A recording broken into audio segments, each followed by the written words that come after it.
Θα κλείσουμε μιλώντας για το ευρωπαϊκό ραδιόφωνο, ουσιαστικά στη λογική των περιοδικών, τη λογική των περιοδικών να ακολουθεί και αυτό. Και όπως είπε προηγουμένως η Τάνια, είναι ένας τρόπος ώστε το σχολείο να φανεί ένας χώρος δημιουργίας και έκφρασης. Τα παιδιά δημιουργούν και εκφράζονται μέσα από το ραδιόφωνο, όπως εκφράζονται και με το περιοδικό προηγουμένως. Να προβάλλει τις ιδέες και το μόνο του είναι ότι δεν είναι ενημερωτικό. Εντάξει, αυτό απαγορεύεται. Είναι επιμορφωτικό με θυματολογία όμως ποικίλη, μπορεί να είναι διάφοροι. Έχουν κάνει εδώ διάφοροι, έχουν κάνει κάποιοι εδώ ραδιόφωνο. Οπότε θα μπορούν να μας πούνε. Λοιπόν, ιστορικά στοιχεία λίγο μόνο.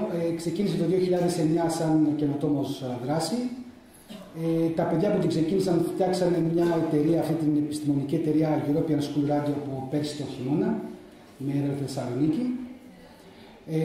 Φιλοξενείται στο σχολικό δίκτυο στη διεύθυνση αυτή εδώ που βλέπετε και μέσα από το video on demand γίνεται stream το σχολικό ραδιόφωνο και μπορείτε να το ακούσετε από όπου θέλετε. Ενδεικτικά πέρσι είχαμε 160 σχολεία και 1500 εκπομπές συνολικά.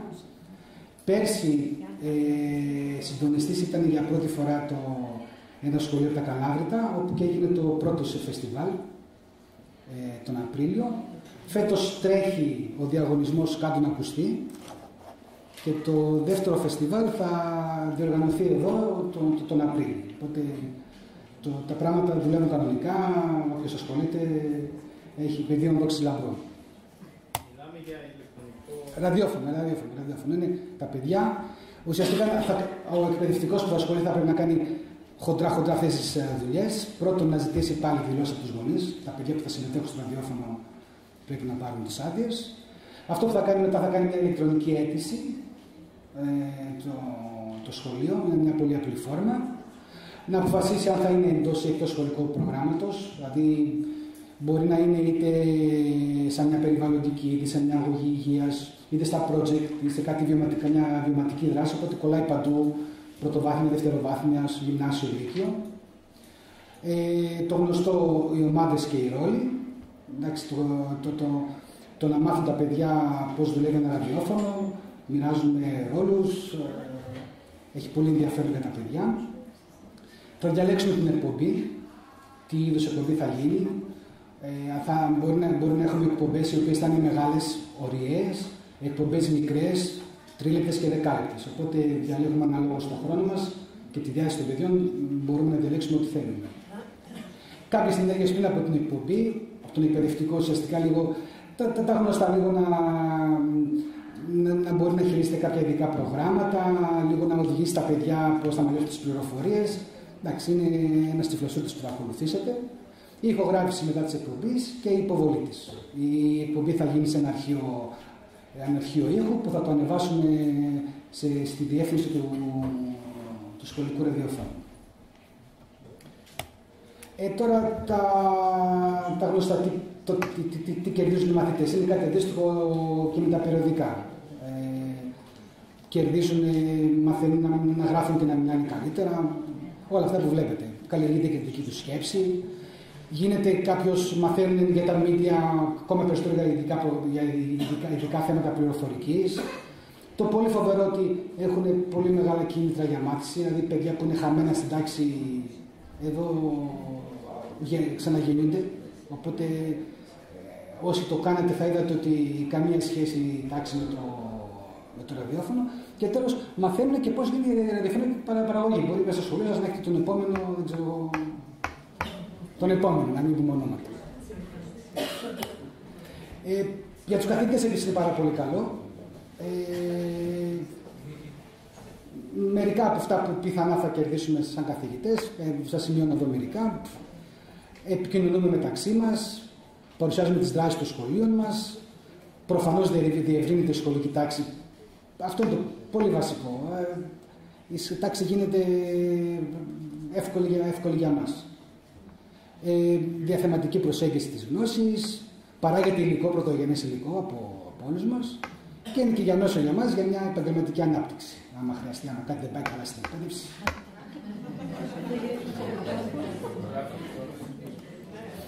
Αλλά για τις σχολικές μονάδες επίσης προφανώς έχουν κάποια ωφέλη. Μερικά από αυτά, αυτή η εξωστρέφεια η φοβερή που θα αποκτήσει το σχολείο μας για άλλη μια φορά.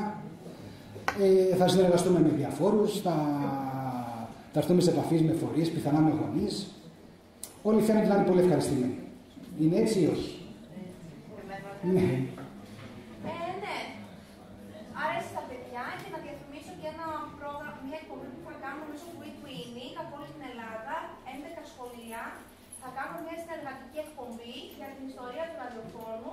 Το δικό μας σχολείο, το Γέλιο από τη Εθνική Εκπαίδευση Εργόσμου, έχει αναλάβει το ξεκίνημα της εκπομπής, διότι η δημιουργία του πρώτου ραδιοφωνικού σταθμού έγινε το 1926 στη Θεσσαλονίκη, σε όλη την Βόρεια και την Νοτιοανατολική Ευρώπη. Οπότε να την ακούσετε. Την εκπομπή μας 13 Φεβρουαρίου, που είναι η Παγκόσμια Μέρα Ραδιοφώνου. Και τι ώρα? Δεν έχουμε πει ακόμη την ώρα. Γιατί συνήθως αυτό είναι το θέμα. Είναι μία από τις πράξεις που πρέπει να κάνει ο εκπαιδευτικός πριν από την εκπομπή.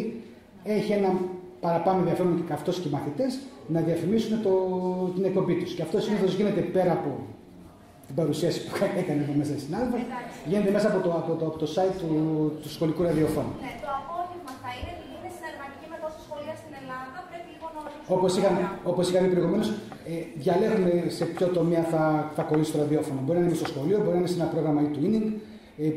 Πολύ με το Comenius επίσης σύμπραξη με τα σχολεία και υπάρχει ένα ευρωπαϊκό, ας πούμε, ραδιόφωνο. Φαίνεται να έχει πολύ ενδιαφέρον. Σε Νόγλους Σύμφωνος, ακριβώς.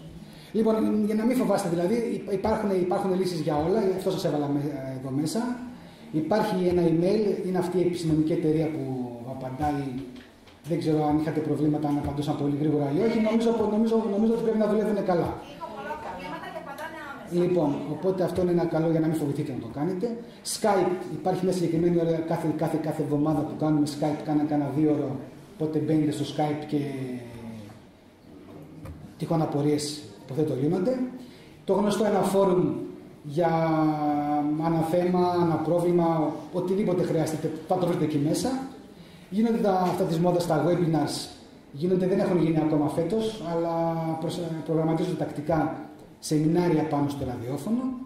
Το γνωστό το wiki που λέγαμε προηγουμένως σας δίνει σχεδόν τα πάντα. Και όπως επισημαίνω και εδώ, σχεδόν για τα πάντα υπάρχουν στο site καλές πρακτικές και οδηγίες. Οπότε λίγο να ασχοληθείτε, θα βρείτε απαντήσεις για τα πάντα. Λοιπόν, αυτό είναι το περιβάλλον όταν ακούμε το ραδιόφωνο. Βλέπετε, εδώ είναι ο player, έτσι είναι λίγο τσιριπίμ. Βλέπετε εδώ τα on, το off, τη μουσική, το ήχος. Και το πολύ ωραίο εδώ είναι ότι την ίδια στιγμή που παίζει το ραδιόφωνο, βλέπουμε τι παίζει και μπορούμε να κάνουμε και ένα chat εμείς εδώ δίπλα.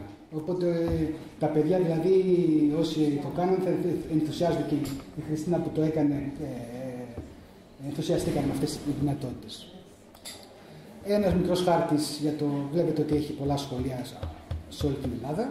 Εντάξει. Και λοιπόν, εγώ κλείνοντας εδώ, σας έβαλα. Αυτό είναι από το wiki του σχολικού ραδιοφώνου. Είναι τα βήματα αυτά που σας έγραψα προηγουμένως. Τα έχει αναλυτικά. Θα σας τα δείξω λίγο εδώ στην αρχή, έτσι ίσα-ίσα να τα δείτε. Λοιπόν, αυτό είναι το site του σχολικού ραδιοφώνου. Βλέπετε, η διεύθυνση εδώ είναι στο blog school.gr. Εντάξει. Αν θέλω να ακούσω, κατευθείαν στην αρχική σελίδα βλέπετε listen live. Ελπίζω να listen live τώρα και να μην είναι listen dead. Θα δούμε εδώ.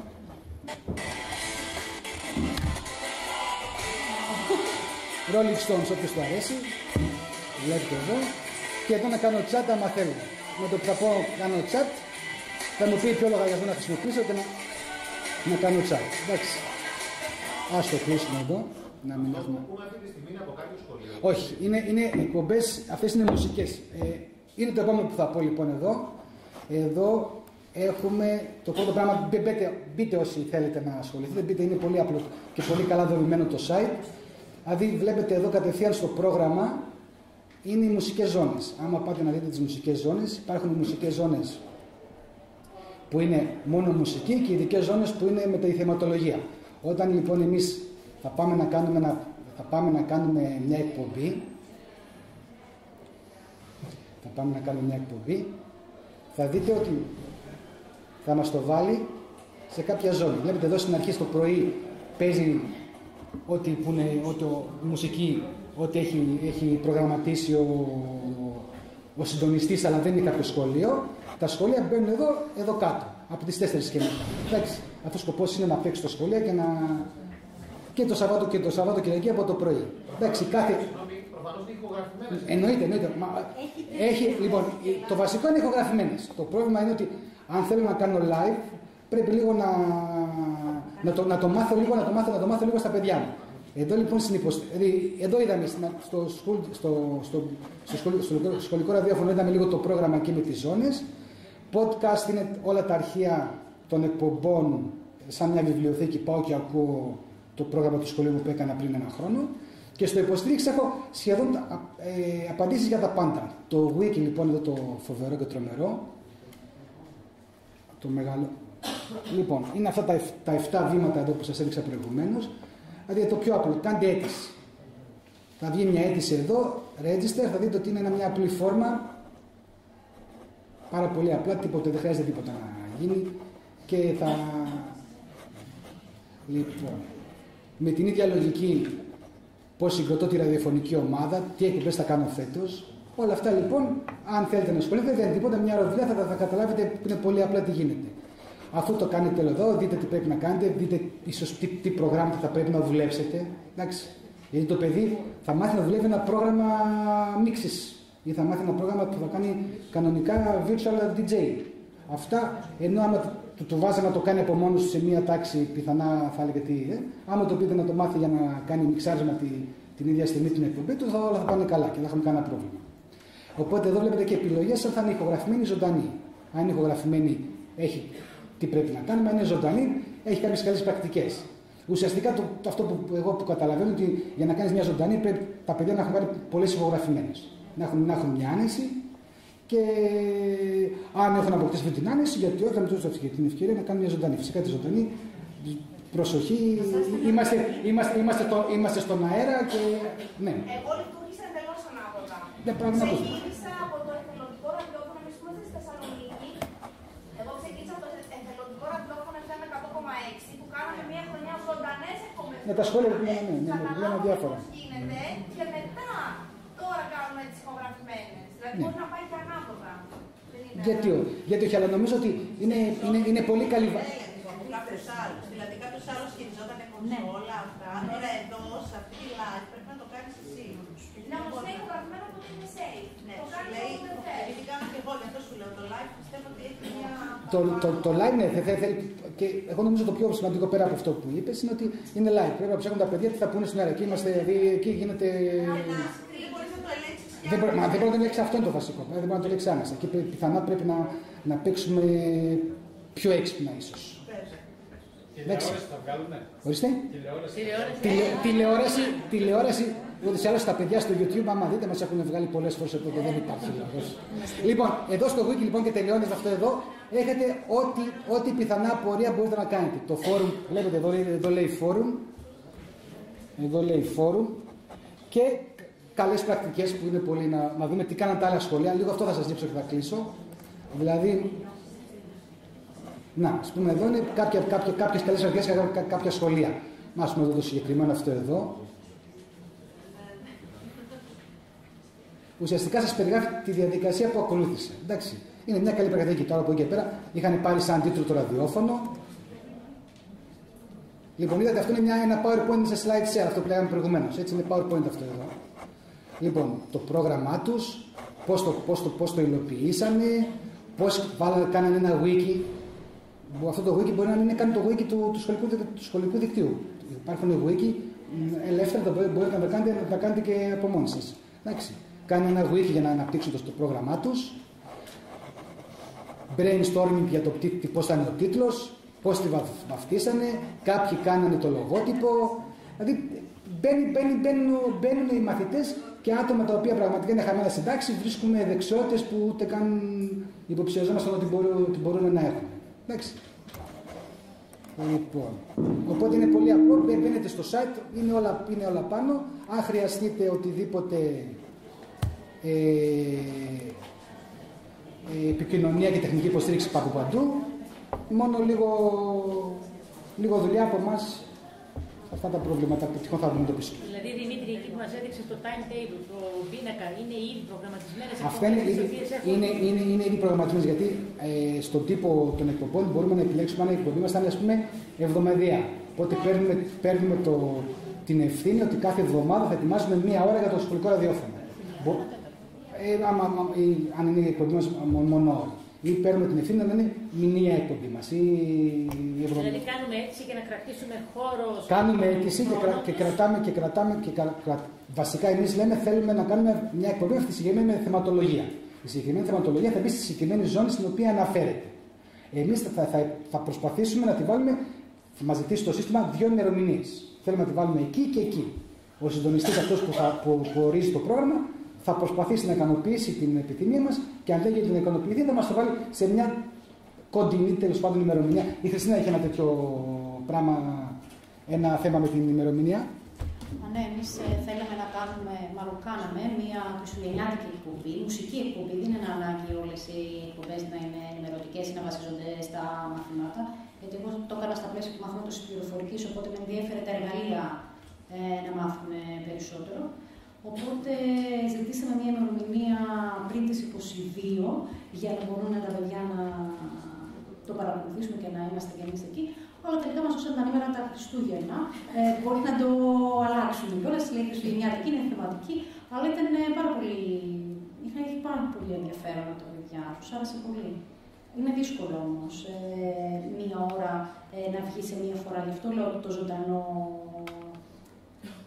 Όχι με την πρώτη φορά, και το γυρίσαμε και πρώτη φορά και δεύτερη φορά και τρίτη φορά μέχρι να μας βγει όπως το θέλουμε, να μην έχει σαρθάμ, όλα αυτά, να πετύχουν τα τραγούδια στη σωστή σειρά, όχι καθυστερήσαμε να το βάλουμε, και εκεί δεν ακούγεται η φωνή μας καλά.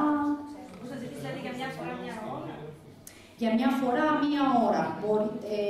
Αν είναι όμως θεματική, δηλαδή ένα θέμα που είναι τέλος πάντων ήταν μια περιβαλλοντική για την διατροφή σε διάφορες περιοχές της Ελλάδος και πώς επηρεάζεται τέλος πάντων το κλίμα κτλ. Να μην λέω όλο τον τίτλο. Εκεί ήταν τέταρτα και κάθε ομάδα είχε το δικό της. Είχε αναλάβει μια ομάδα την διατροφή και τις συνταγές της Θράκης. Παρουσιάζαμε ένα τετραδάκι, τα δημοτικά τραγούδια για τους χορούς, 2 λόγια για το μέρος, το περιβάλλον, είπαμε για μια συνταγή, για τα Γιάννενα και 2 κλαρίνα, το κλέφτικο, το κατσικάκι, πώς το φτιάχνανε και γιατί, τέτοια πράγματα. Είναι ωραία. Το κλέφτικο εκεί είναι πάρα πολύ. Όσοι συνάδελφοι δεν έχουν υπογράψει, το παρουσιολόγιο είναι εκεί δίπλα στον προτζέκτορα. Να είστε καλά.